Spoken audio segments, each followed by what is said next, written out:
आपका स्वागत है। Praise the Lord. आवाज आ रहा मेरा? जी, आ रहा है। हाँ। सुनाइए। हाँ। हाँ, प्रभु को धन्यवाद देना चाहते हैं। आइए हम प्रार्थना करेंगे आज के वचन से संबंधित। अनुग्रहकारी सामर्थी पिता परमेश्वर प्रभु जी, हम धन्यवाद देते प्रभु जी तेरे अनुग्रह के लिए परमेश्वर, और आपकी दया के लिए पिता परमेश्वर कि आप इस सुबह का भोर दिखाया प्रभु जी। और प्रभु जी हमने पिता परमेश्वर तेरे दासों के द्वारा प्रभु जी एक संगति का अनुभव किया प्यारे प्रभु जी। पिता परमेश्वर तेरे अनगिनत प्रतिज्ञाओं को हमने सुना पिता परमेश्वर। प्रभु जी वचन बताता है कि क्या ही भली और मनोहर बात है कि भाई लोग आपस में मिले रहें। प्रभु जी धन्यवाद देते प्रभु जी, इन कठिन समय में भी परमेश्वर आपका अनुग्रह, आपकी दया का हाथ हमारे ऊपर, हमारे बाल बच्चे के ऊपर बना है प्रभु जी। हम धन्यवाद देते हमारे सारे विश्व के लिए प्रभु जी, तेरी शांति तेरा अनुग्रह बना रहे प्रभु जी। विशेष करके परमेश्वर आज के समय के लिए पिता अपने आप को तेरे हाथ में सौंपते पिता परमेश्वर। मैं कुछ बोलने वाला नहीं परमेश्वर, लेकिन तेरा पवित्र आत्मा मेरे होठों को छू ले परमेश्वर। मेरे दिमाग को, मेरे हृदय को अपने नियंत्रण में रखें परमेश्वर। आज परमेश्वर हम तेरे वचन से प्रभु जी की आवाज सीखना चाहते परमेश्वर। हम नहीं जानते, लेकिन प्रभु आप सब कुछ जानने वाले परमेश्वर हैं। हमारा मार्गदर्शन करे प्रभु जी। हर एक प्रभु तेरे खून खरीदे हुए हर एक दासों को पिता तेरे जोरा भर हाथों में रखते परमेश्वर। प्रभु जी जितने जन पिता परमेश्वर आपने आज के दिन प्रभु जी जोड़ा है, हम एक एक के लिए परमेश्वर तेरे हाथ में सौंपते हैं। तू महान है, तू पवित्र है, तू सर्वशक्तिमान परमेश्वर है प्रभु जी। पिता परमेश्वर धन्यवाद देते हैं पिता कि तूने हमारी दुआ प्रार्थना को सुना है। बड़े विश्वास के साथ इस दुआ को हमारे जीवित खुदावन प्रभु यीशु मसीह के नाम से मांगते हैं, आमीन। परमेश्वर पिता को धन्यवाद देना चाहते हैं, और आज का जो मेरा वचन है जो मैं आपके सामने पढ़ना चाहता हूँ, और वह वचन है नए नियम की पुस्तक यूहन्ना रचित सुसमाचार उसका 10 अध्याय, और मैं 10वां वचन आपके सामने पढ़ना चाहता हूँ, जहाँ इस प्रकार से लिखा हुआ है। और आज के वचन से संबंधित यही मैंने पद को आपके सामने रखना चाहता हूँ। यूहन्ना रचित सुसमाचार उसका 10 अध्याय और 10वें वचन में इस प्रकार से लिखा हुआ है, चोर और किसी काम के लिए नहीं, परंतु केवल चोरी करने और घात करने और नष्ट करने को आता है। मैं इसलिए आया कि वे जीवन पाए और बहुतायत का जीवन पाए। परमेश्वर अपने वचन को पढ़े जाने पर आशीष दे। प्रभु को धन्यवाद देते हैं। हमने परमेश्वर के पवित्र वचन को पढ़ा है, और इस बात के लिए यहाँ पर जो दूसरा जो रूपक दिखाई देता है, और यहाँ पर प्रभु का जो वचन बताया गया है, और यहाँ पर प्रभु का वचन जो हमको परमेश्वर के महान दास के जो पवित्र आत्मा की प्रेरणा से यूहन्ना के लिए परमेश्वर इस वचन को देता है, और वह उस बात के लिए कहता है चोर। और यहाँ पर एक चोर शब्द आया है, और यदि हम इसके और गहराई में अंदर जाते हैं तो हमको इस शब्द का विवेचना हमको समझ में आता है, और वह यह शब्द क्या है। और इस बात के लिए यदि हम और उसके प्रारंभ में जाते हैं तो इस बात से स्पष्ट होता है, और इस बात के लिए हम पढ़ते हैं कि प्रारंभ ही से शैतान परमेश्वर का विरोधी रहा है। वह तरह तरह की योजना बनाता रहा ताकि मनुष्य परमेश्वर के प्रेम से दूर रहे, और जिससे आज मनुष्य का नियमित पतन होता दिखाई दे रहा है। जब तक मनुष्य परमेश्वर के नियंत्रण में था, उसका जीवन आशीषित दिखाई देता था, परंतु अनाज्ञाकारिता के कारण हमारे और आपके बीच में परमेश्वर की अनाज्ञाकारिता के कारण एक खाई जैसा, एक गड्ढा टाइप का बन गया है। हम बहुत दूर उससे चले से दिखाई देते हैं मेरे प्रियो। वहां से मनुष्य का जीवन में एक हम देखते हैं पाप, क्रोध ने जन्म ले लिया, अपमान दिखाई देता है, दोषारोपण और अंधकार ने जन्म ले लिया है। शैतान चारों ओर से मनुष्य को घेरे हुए सा दिखाई देता है। दूसरा कुरिन्थियों के 4 अध्याय 4वें वचन में पौलुस प्रेरित कहता है कि ये सारा संसार है जो अंधकार के बस में हमको दिखाई देता है। शैतान ने सारे दुनिया को अपनी ओर आकर्षित कर रहा है। मनुष्य उस दिव्य ज्योति से, परमेश्वर की वह अद्भुत ज्योति से वह अपने आप को दूर हो रहा है। यूहन्ना प्रेरित स्वयं जो प्रभु यीशु मसीह का चेला था, वह साथ साथ चलने वाला व्यक्ति था। उसने अपने जीवन काल में परमेश्वर की पवित्र आत्मा की प्रेरणा को पाकर के 5 पुस्तकों को वह लेखन में लिखता है और प्रभु के आने के लक्ष्य को प्रकट करता है। और इस बात के लिए जैसा मैंने आपके सामने पढ़ा, यूहन्ना का सुसमाचार 10 और अध्याय उसके 10वें वचन को आपके सामने पढ़ा। प्रभु यीशु मसीह का दुनिया में आने का उद्देश्य क्या था? हम देखते हैं कि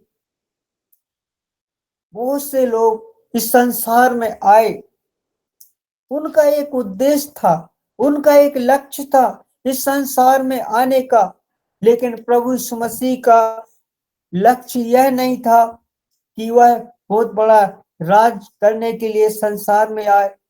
उसका ये लक्ष्य नहीं था कि दुनिया का सारा धन इकट्ठा हो जाए, पद को प्राप्त कर ले, शान और शौकत और अधिकार पाने के लिए यह प्रभु यीशु मसीह का लक्ष्य नहीं था।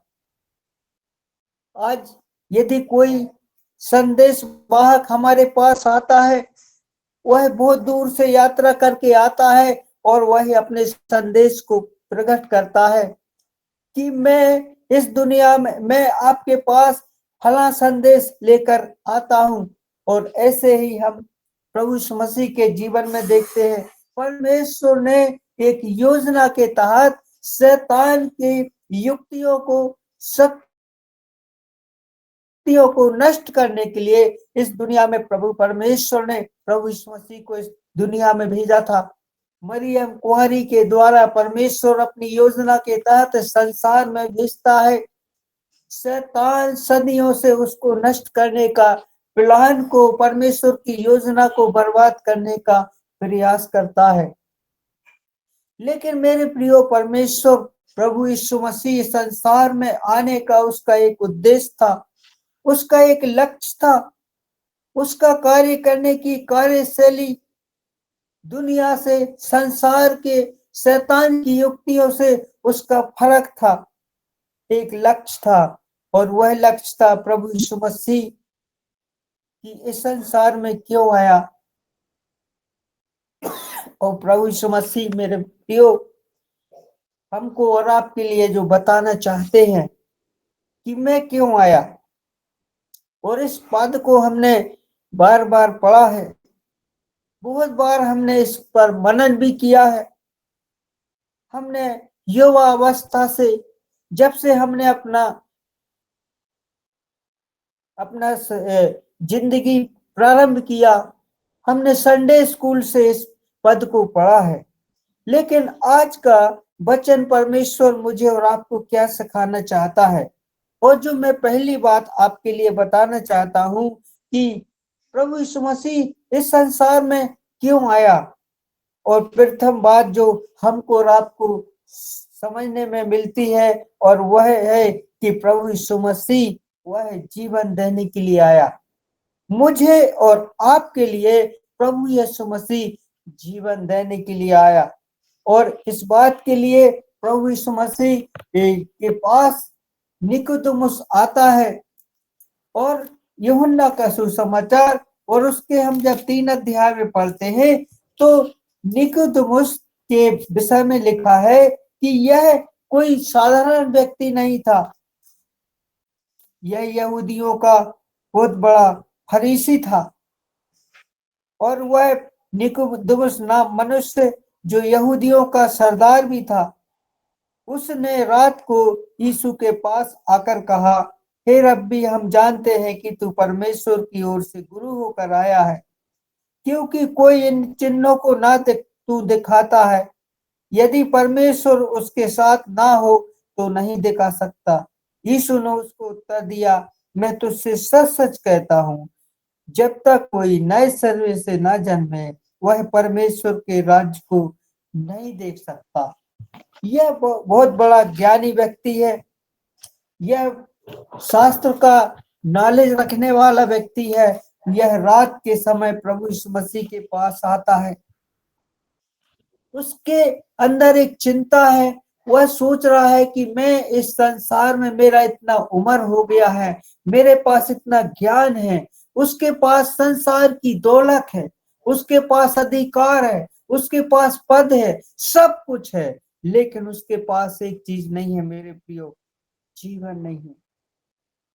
प्रभु यीशु मसीह, आज जब हम प्रभु को के पास आते हैं, हम अपने जीवन को जब पश्चाताप के साथ उसके चरणों में आते हैं, तब प्रभु हमको और आपके लिए एक नया जीवन देता है और हम उससे प्रतिज्ञा करते हैं और पानी में नीचे जाते हैं और कन्फेशन के साथ प्रभु से माफी मांग करके, और जब हम अंदर पानी में जाते हैं और हमारा जब नया जीवन होता है, तब प्रभु हमारे जीवन को बदल देता है।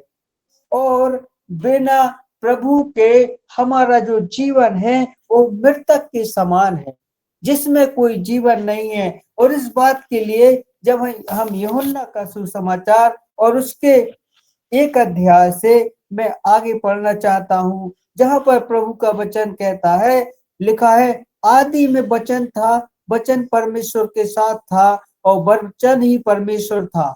आदि में परमेश्वर ने आकाश और पृथ्वी की सृष्टि की। उसमें जीवन था और वह जीवन मनुष्य की ज्योति था। ज्योति अंधकार में चमकती है, अंधकार ने उसे ग्रहण ना किया। एक मनुष्य परमेश्वर की ओर से आ उपस्थित हुआ।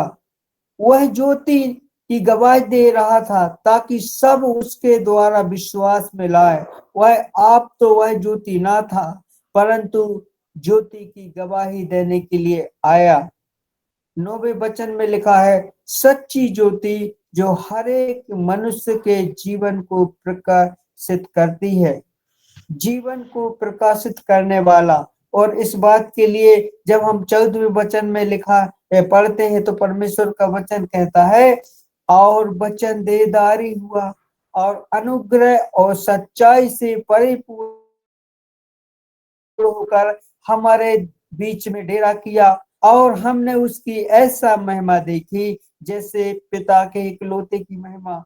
उसके विषय में वह गवाही हमको मिलता है। मेरे प्रियो, परमेश्वर का वचन प्रभु यीशु मसीह हमें और आपके लिए वह संसार में आया, एक जीवन बनकर आया। वह अपने लोगों के पास आया और उन्होंने उसे ग्रहण नहीं किया। वह स्वयं ज्योति था, वह गवाही देने के लिए आया।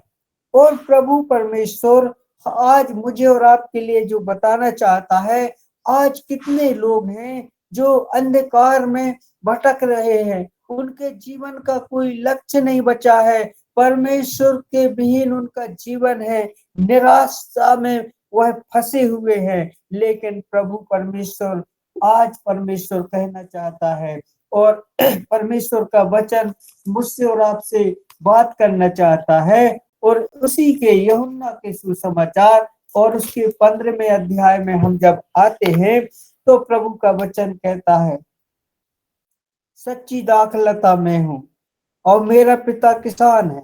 जो डाली मुझ में है नहीं फलती, वह उसे काट डालता है, और जो फलती है वह छांटता है ताकि फले, और तुम उस वचन को के कारण जो तुम में है, तुमसे कहा है, शुद्ध हो। तुम मुझ में बने रहो और मैं तुम में बना रहूं। जैसे डाली यदि दाखलता में बनी ना रहे तो अपने आप में फल नहीं सकती, वैसे ही तुम भी यदि मुझ में बने ना रहो तो नहीं फल सकते हो। मैं दाखलता हूँ, तुम डाली हो। जो मुझ में बना रहता है मैं उसमें, वह बहुत फल लाता है, क्योंकि तुम मुझसे अलग होकर कुछ नहीं कर सकती। यह वाक्य मेरे जीवन को आशीषित कर गया। यह वाक्य मेरे जीवन को बहुत छू गया दिल को। और मैं आपके लिए इस बात के लिए बताना चाहता हूँ, प्रभु कहता है तुम मुझसे अलग होकर कुछ नहीं कर सकते हो। चाहे हम दुनिया के अंत के कोने तक पहुंच जाए, चाहे हम कितना भी ज्ञान प्राप्त कर ले, प्रभु से अलग होकर के हम कुछ भी प्राप्त नहीं कर सकते हैं। मेरे प्रियो, परमेश्वर का वचन मुझे और आपसे कहना चाहता है कि हमको और आपको नया जीवन प्रभु देना चाहता है। तब प्रभु का वचन हमको बताता है उसके साथ रहने की हमको आवश्यकता है, क्योंकि प्रभु के अलावा, प्रभु से दूर होकर के हम अपने जीवन में कुछ भी प्राप्त नहीं कर सकते हैं। इसलिए आवश्यकता आज है कि हम प्रभु के साथ रहें, उसके साथ संगति करने की आवश्यकता है। यह परमेश्वर का मुझे और आपके लिए प्रभु एक संदेश देना चाहता है। प्रभु इसलिए हमारे पास आना चाहता है कि वह मुझे और आपके लिए जीवन देना चाहता है। आज प्रभु का संदेश उन लोगों के लिए है जो प्रभु के बिना अपना जीवन को व्यतीत कर रहे हैं, जो अंधकार में उनका जीवन जा रहा है, पाप में वह जीवन लिप्त है। प्रभु आज भी आह्वान देते हैं और कहते हैं, हे सब बोझ से दबे लोगों, थके लोगों, मेरे पास आओ, मैं तुम्हें विश्राम दूंगा। आज प्रभु ये आह्वान हर एक संसार के लोगों को, दुनिया के लोगों को प्रभु अपने बाह को फैला करके कहता है, तुम मेरे पास आओ।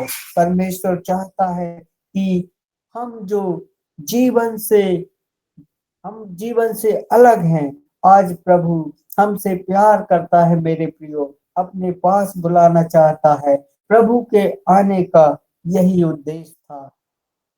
दूसरी बात है, प्रभु कहता है कि मैं क्यों आया। मैं इसलिए आया कि वह प्रभु इसलिए हमसे और आपसे, उसका आने का जो उद्देश्य है वह मुझे और आपको प्रेम करने के लिए आया है। आप संसार के लोगों में आप देखते हैं कि लोगों के अंदर जो प्रेम दिखाई देता है उसमें एक स्वार्थ दिखाई देता है। यदि हमारे पास कोई व्यक्ति आएगा तो वह कहेगा, इससे मुझे क्या फायदा होगा, यदि मैं आपके साथ चल लूंगा तो मुझे क्या मिलेगा। दुनिया में लोग बोलते हैं तीन प्रकार का जो प्रेम होता है। पहला प्रकार का जो प्रेम होता है वह प्रेम मनुष्यों का स्वार्थ से भरा हुआ प्रेम होता है। दूसरा जो प्रेम होता है वो हमारा एक रिलेशनशिप का एक प्रेम होता है। और तीसरा जो प्रेम है वह है ईश्वरीय प्रेम होता है। अगापे प्रेम कहते हैं, निस्वार्थ भाव वाला प्रेम। और प्रभु यीशु मसीह का यह प्रेम, निस्वार्थ भरा प्रेम, यह प्रेम प्रभु यीशु मसीह ने सारी दुनिया से और हमसे और आपसे किया। इस बात के लिए वह यूहन्ना का सुसमाचार और 3 अध्याय उसके 16वें वचन में प्रकट करते हैं। और मैं आपके सामने पढ़ना चाहता हूँ यूहन्ना का सुसमाचार 3 अध्याय और 16वें वचन में, जहाँ पर लिखा है, क्योंकि परमेश्वर ने जगत से ऐसा प्रेम रखा कि उसने अपना इकलौता पुत्र दे दिया, ताकि जो कोई उस पर विश्वास करे वह नष्ट ना हो परंतु अनंत जीवन पाए। यह एक प्रेम था, एक व्यक्ति के लिए नहीं है, यह कोई परिवार के लिए नहीं है सीमित, यह कोई शहर के लिए नहीं है, एक देश के लिए नहीं है, लेकिन सारे संसार के लिए, सारे जगत के लिए प्रभु प्रेम करता है। यह प्रभु का एक अद्भुत आने का जो उद्देश्य है मेरे प्रभु परमेश्वर सारी दुनिया से प्रेम करने के लिए, सारे मानव जाति से, वह किसी रंग से, किसी भेद से, किसी जाति संप्रदाय से, वह किसी से नफरत नहीं करता है। प्रभु प्रभु यीशु मसीह इस संसार में सारे जगत के लिए आया कि सारे लोगों से वह प्रेम करना चाहता है। वह प्रभु हमको और आपको गले लगाना चाहता है, मेरे और आपके पास आना चाहता है। और प्रभु परमेश्वर यह मुझे और आपको एक आह्वान देता है। और इस बात के लिए यूहन्ना का पुस्तक उसका 13 अध्याय, और इस बात के लिए प्रभु परमेश्वर इस बात के लिए बताता है, और इस बात के लिए हमको और आपके लिए वह स्वयं नमूना देता है। और वह कहता है, यीशु ने उसको उत्तर दिया, मैं तुझसे कहता हूँ कि अभी तुम नहीं जानते, परंतु इसके बाद समझेगा। पतरस ने उससे कहा, तू मेरे पाँव कभी न धोने पाएगा। यह सुनकर यीशु ने कहा, यदि मैं तुझे ना धोऊं तो मेरे साथ तेरा कुछ भी साझा नहीं। समौन पतरस ने उससे कहा, हे प्रभु,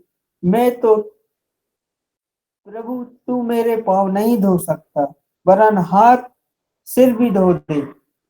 यीशु ने उससे कहा, जो नहा चुका है उसे पाँव के सिवाय कुछ धोने की आवश्यकता नहीं, परंतु बिल्कुल शुद्ध है। और तुम शुद्ध हो, परंतु सब के सब नहीं। वह तो अपने पकड़वाने जाने को जानता था, इसलिए उसने कहा, मैं तुम सबके सब शुद्ध नहीं है। जब वह उनके पांव धो चुका, वह अपने कपड़े पहनकर फिर बैठ गया और उससे कहने लगा, क्या तुम समझे कि मैंने तुम्हारे साथ क्या किया? ये प्रभु का अद्भुत प्रेम है मेरे प्रियो। गुरु होकर के अपने चेलों के वह पैर को धोता है। नम्रता और दीनता का वह यहाँ तक नम्र बन गया गुरु होकर के।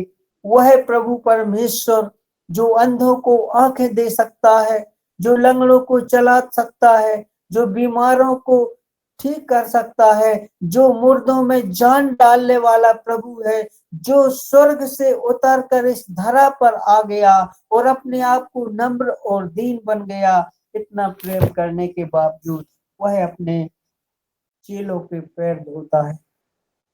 मेरे प्रियो, आज संसार के लोग, दुनिया के लोग, उनके पास प्रेम नहीं है, उनके पास ज्ञान अधिक है, उनके पास बल अधिक है, उनके पास ताकत है, उनके पास अधिकार है, उनके पास सब कुछ है, लेकिन वह प्रेम नहीं कर पाते हैं क्योंकि उनके अंदर एक अभिमान रहता है। वह दूसरों से प्रेम नहीं कर सकते हैं, वह भूखों को रोटी नहीं खिला सकते हैं, दरिद्र के पास खड़े नहीं हो सकते हैं। लेकिन मेरे प्रियो, प्रभु परमेश्वर महान स्वामी, महान ज्ञाता, प्रेमी परमेश्वर, वह मुझसे और आपसे प्रेम करने के लिए इस दुनिया में, इस संसार में मुझे और आपके लिए आए। और प्रभु के नाम से हम देखते हैं कि प्रभु के महान दासी मदर टेरेसा के जीवन को देखते हैं।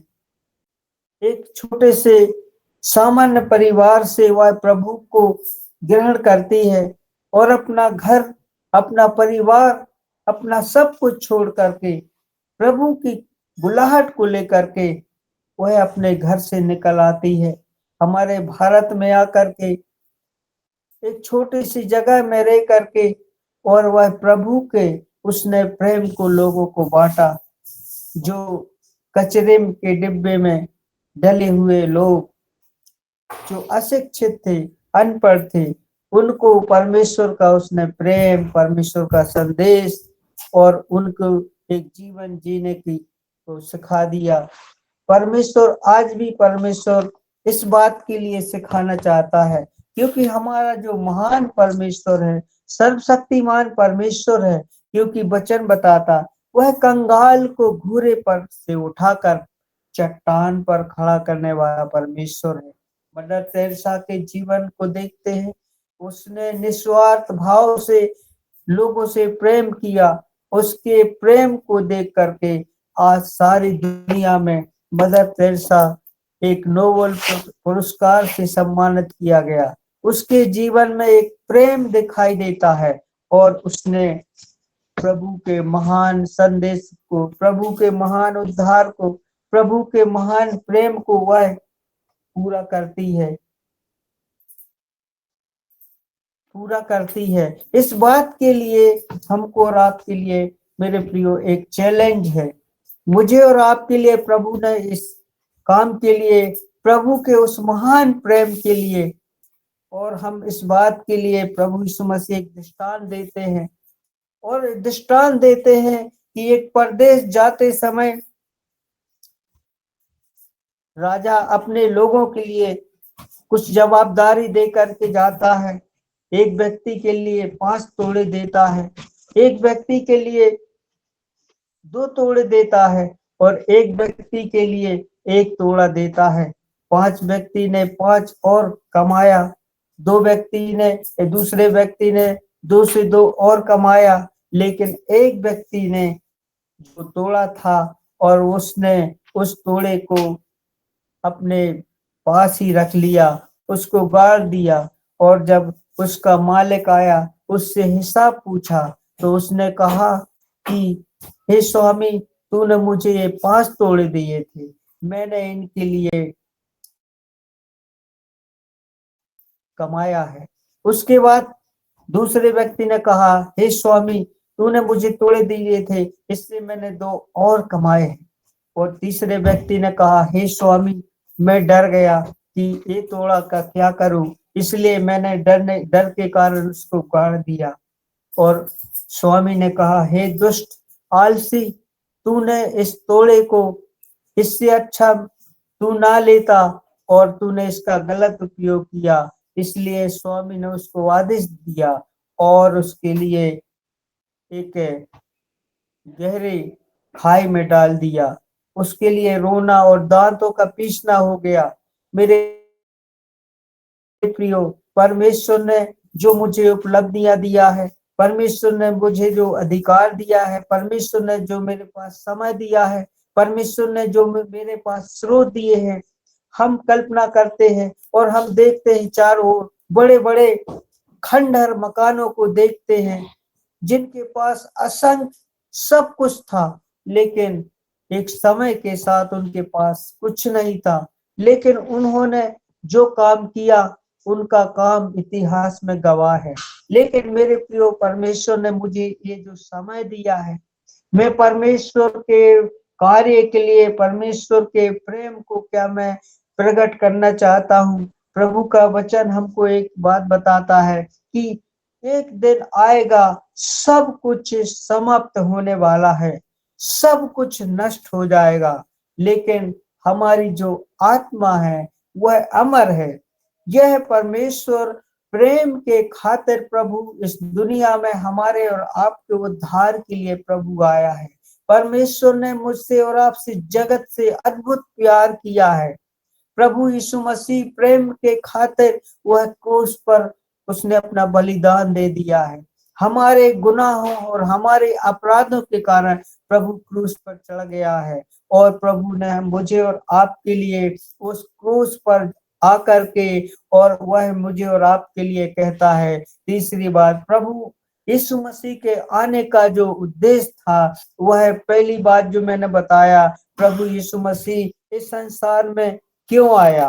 प्रभु यीशु मसीह इस संसार में आया कि लोग जीवन को प्राप्त करें। दूसरी बात जो मैंने बताया, प्रभु यीशु मसीह का जो आने का उद्देश्य, वह मुझसे और आपसे अपार प्रेम करता है। और तीसरी और अंतिम बात है कि प्रभु यीशु मसीह के आने का जो उद्देश्य था, उसका जो उद्देश्य था कि लोग उद्धार को पाएं, लोग अपने पापों से पश्चाताप करें, अपने जीवन को शुद्ध करके, और प्रभु के इस संसार से जब हम जाएंगे तो वहां पर हमको परमेश्वर उद्धार और शांति और अनंत जीवन के लिए स्थान प्राप्त करे। इस बात के लिए हम प्रेरितों के काम उसके 4 अध्याय और 12वें पद में पढ़ते हैं। यहाँ पर प्रभु का वचन बताता है कि स्वर्ग और पृथ्वी के ऊपर सिर्फ एक ही नाम लिया जाएगा जिसके द्वारा हम उद्धार को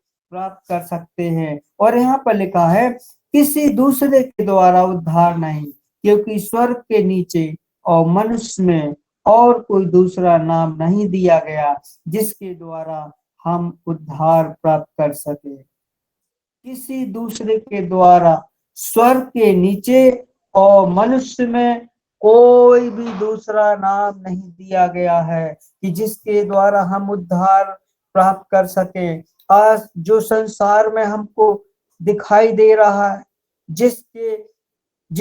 इसे हम साथ में नहीं ले जा सकते हैं।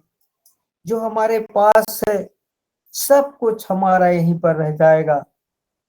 आज दुनिया के लोग बहुत कुछ अपना योजना बना रहे हैं, अपना दिमाग लगाते हैं, बहुत चिंता करते हैं। आज मनुष्य सब कुछ प्राप्त करने के लिए वह कंपटीशन में लगा हुआ है, दौड़ में चल रहा है, चारों ओर भटक रहा है। परमेश्वर की सामर्थ, परमेश्वर की का अधिकार, परमेश्वर हमसे और आपसे, परमेश्वर का वचन क्या कहता है? मेरे प्रियो, ये जो संसार की चीजें हैं क्या हमारे साथ हमेशा रहेंगी? क्या हम उनको साथ में ले जा सकते हैं या क्या हमारे साथ कुछ रह सकता है? ये सब समाप्त होने वाला है मेरे प्रियो। प्रभु का वचन पहला तीमुथियुस उसका 6 अध्याय, पहला तीमुथियुस की पुस्तक और उसका 6 अध्याय और 1 पद से मैं आप आगे पढ़ना चाहता हूँ, जहाँ पर प्रभु का वचन बताता है। पहला तीमुथियुस 6 अध्याय और 3 से लिखा है, यदि कोई और ही प्रकार का उपदेश देता है और खरी बातों को अर्थात हमारे प्रभु यीशु मसीह की बातों को और उस उपदेश को नहीं मानता जो भक्ति के अनुसार है, सो वह अभिमानी हो गया और कुछ नहीं जानता, वरन उसे विवाद और शब्दों पर तर्क वितर्क करने का रोग है, जिससे डाह और झगड़े और निंदा की बातें, बुरे बुरे संदेह और उन बातों में व्यर्थ रगड़े झगड़े उत्पन्न होते हैं, जिनकी बुद्धि बिगड़ गई और वे सत्य से विहीन हो गए, जो समझते हैं कि भक्ति कमाई का द्वार है। पर संतोष सहित भक्ति बड़ी कमाई है, क्योंकि हम न जगत में कुछ लाए हैं और न कुछ ले जा सकते हैं। यदि हमारे पास खाने और पहनने को है तो इन्हीं पर संतोष करना चाहिए। पर जो धनी होना चाहे वो ऐसी परीक्षा और फंदे में बहुत सी व्यर्थ और हानिकारक लालसाओं में फंसे हैं, जो मनुष्यों को बिगाड़ देती है और विनाश के समुद्र में डुबा देती है। जो कुछ हमारे पास है हमको उस पर संतोष रखने की आवश्यकता नहीं है। धन दौलत, मान सम्मान, अधिकार, ये अच्छी बात है, लेकिन प्रथम स्थान हमारा परमेश्वर के प्रति रहने की आवश्यकता है। इसलिए प्रभु का दास प्रेरित पौलुस वह अपने पृष्ठभूमि में बताता है, वह एक कट्टर फरीसी व्यक्ति था, व्यवस्था को मानने वाला व्यक्ति था, बिन्यामीन के गोत्र का व्यक्ति था, वह उसके पास सब कुछ था, अधिकार था, वह एक राज्यसभा का सांसद था, लेकिन जब वह प्रभु यीशु मसीह को ग्रहण करता है, उसने अपने पुराने जीवन को छोड़ देता है, तब वह कहता है जो मुझे सामर्थ देता है उसमें मैं सब कुछ करने के लिए तैयार हूँ। वह प्रभु के लिए तैयार होता है, 13 पत्रियों के लिए लिखता है, वह यात्राओं में, जोखिम में, कठिनाइयों को, संघर्ष में सब कुछ सहने के लिए तैयार है। इसका एक मेन कारण क्या था मेरे प्रिय? वह चाहता था कोई भी प्रभु के सुसमाचार के विहीन अपने जीवन में नष्ट ना हो जाए, इसलिए वह दिन और रात लोगों को प्रोत्साहित करने के लिए तैयार रहता है। जगह जगह जाने के लिए प्रचार को अपने आप को तैयार रहता है। आज मुझे और आपके लिए चैलेंज है, मुझे और आपके लिए परमेश्वर का वचन तैयार करता है, प्रोत्साहित करना चाहता है। प्रभु के दासों, परमेश्वर ने ये जो आपके लिए मुझे समय दिया है, प्रेरित पौलुस ने अपने जीवन में प्रभु की सेवकाई के लिए दिन और रात तैयार रहा। आज मुझे और आपके लिए प्रभु का वचन हमको बताता है, प्रोत्साहित करता है। पौलुस के जीवन से हमको प्रेरणा लेने की आवश्यकता है। हमें मरते दम तक प्रभु के कार्य के लिए, प्रभु के सुसमाचार के लिए तैयार बने रहना है। क्योंकि जो हमारा घर है, ये जहाँ हम यहाँ रहते हैं, थोड़े समय के लिए है। हमारा जो घर है हमेशा यहाँ पर रहने के लिए नहीं है। लेकिन प्रभु का वचन हमको और आपके लिए बताता है कि हमारा और ये जो घर है, जिस घर में हम रहते हैं और कठिनाइयों से जूझ रहे हैं, लेकिन सचमुच में प्रेरित पौलुस दूसरा कुरिन्थियों के 5 अध्याय और 1 पद से 10 पद तक मैं पढ़ना चाहता हूँ और उसके बाद मैं अपने वचन को समाप्त की ओर जाऊंगा।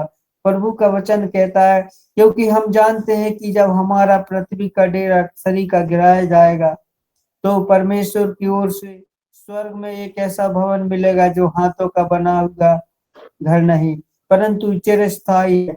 हम तो कराहते और बड़ी लालसा रखते और अपने स्वर्गीय घर को पहन ले, कि हम के पहनने से हम नंगे ना पाए जाएं। और हम उस डेरे में रहते हुए बोझ से दबे कराहते रहते हैं, क्योंकि हम उतारना नहीं वरन पहनना चाहते हैं, ताकि वह मरणहार है, जीवन में डूब जाए, जिससे हमें इस बात के लिए तैयार किया गया है। वह परमेश्वर है जिसने हमें बयाने में आत्मा भी दिया है। अतः हम सदा ढाढ़स बांधते रहते हैं और यह जानते हैं कि जब तक हम देह में रहते हैं तब तक प्रभु से अलग हैं, क्योंकि हम रूप को देखकर नहीं पर विश्वास से चलते हैं। इसलिए हम ढाढ़स बांधते रहें और अपनी देह से अलग होकर प्रभु के साथ रहना और भी उत्तम है समझते हैं। इस कारण हमारे मन में उमंग यह है कि चाहे साथ रहें चाहे अलग रहें, पर हम उससे भाते रहें। चाहे हम साथ में रहें या अलग रहें, लेकिन मेरे प्रियो, प्रभु का वचन बताता है तुम्हारा मन को व्याकुल न रहने की आवश्यकता है। परमेश्वर हमारे लिए एक स्वर्ग में घर बनाने के लिए गया है। और प्रेरितों के काम 16:31 में लिखा है, यदि तू विश्वास कर तो तू और तेरा घराना उद्धार पाएगा। प्रभु यीशु मसीह की ये प्रथम वाणी है मेरे प्रियो।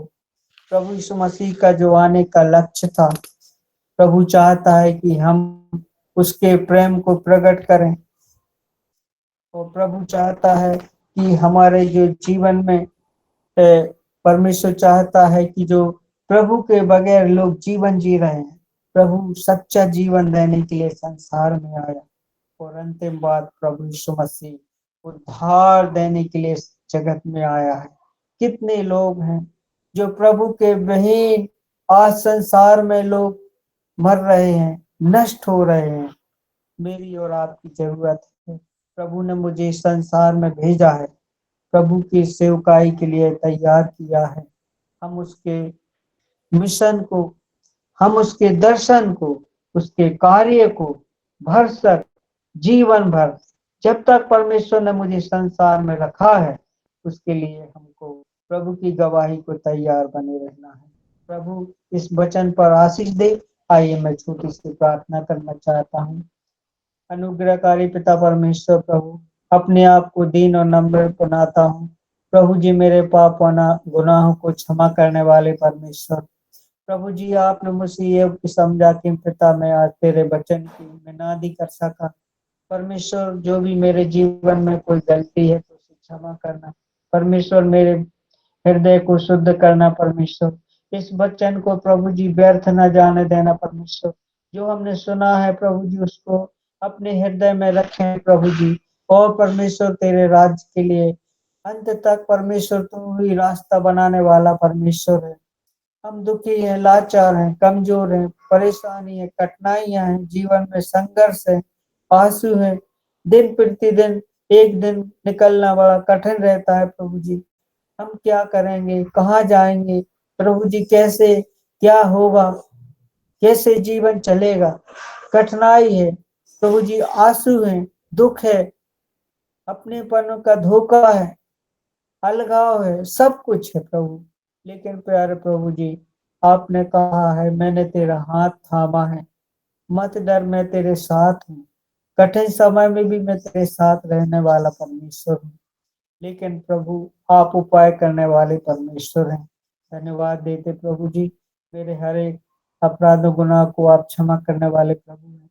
एक छोटे से दास होने के नाते प्रभु जी अपनी सेवा के लिए प्रभु जी तैयार किया। धन्यवाद देते प्रभु जी, पिता तेरे दास और संतों के लिए प्रभु, जिन्होंने परमेश्वर भरसक तेरी सेवकाई में लगे परमेश्वर, तो उनको अपरंपार राशि से देना प्रभु, और तेरे अनुग्रह में आगे बढ़ते जाए। धन्यवाद आदर के साथ प्रार्थना को हमारे उद्धारकर्ता प्रभु यीशु मसीह के नाम से प्रार्थना को मांगते हैं, आमीन आमीन। आमीन आमीन। बहुत बहुत धन्यवाद कमल कश्यप जी। आशीषों को भी आप सुनाइए ताकि आज का हिंदी सेशन हम समाप्त कर सके। आइए हम प्रभु की आशीष को ग्रहण करेंगे।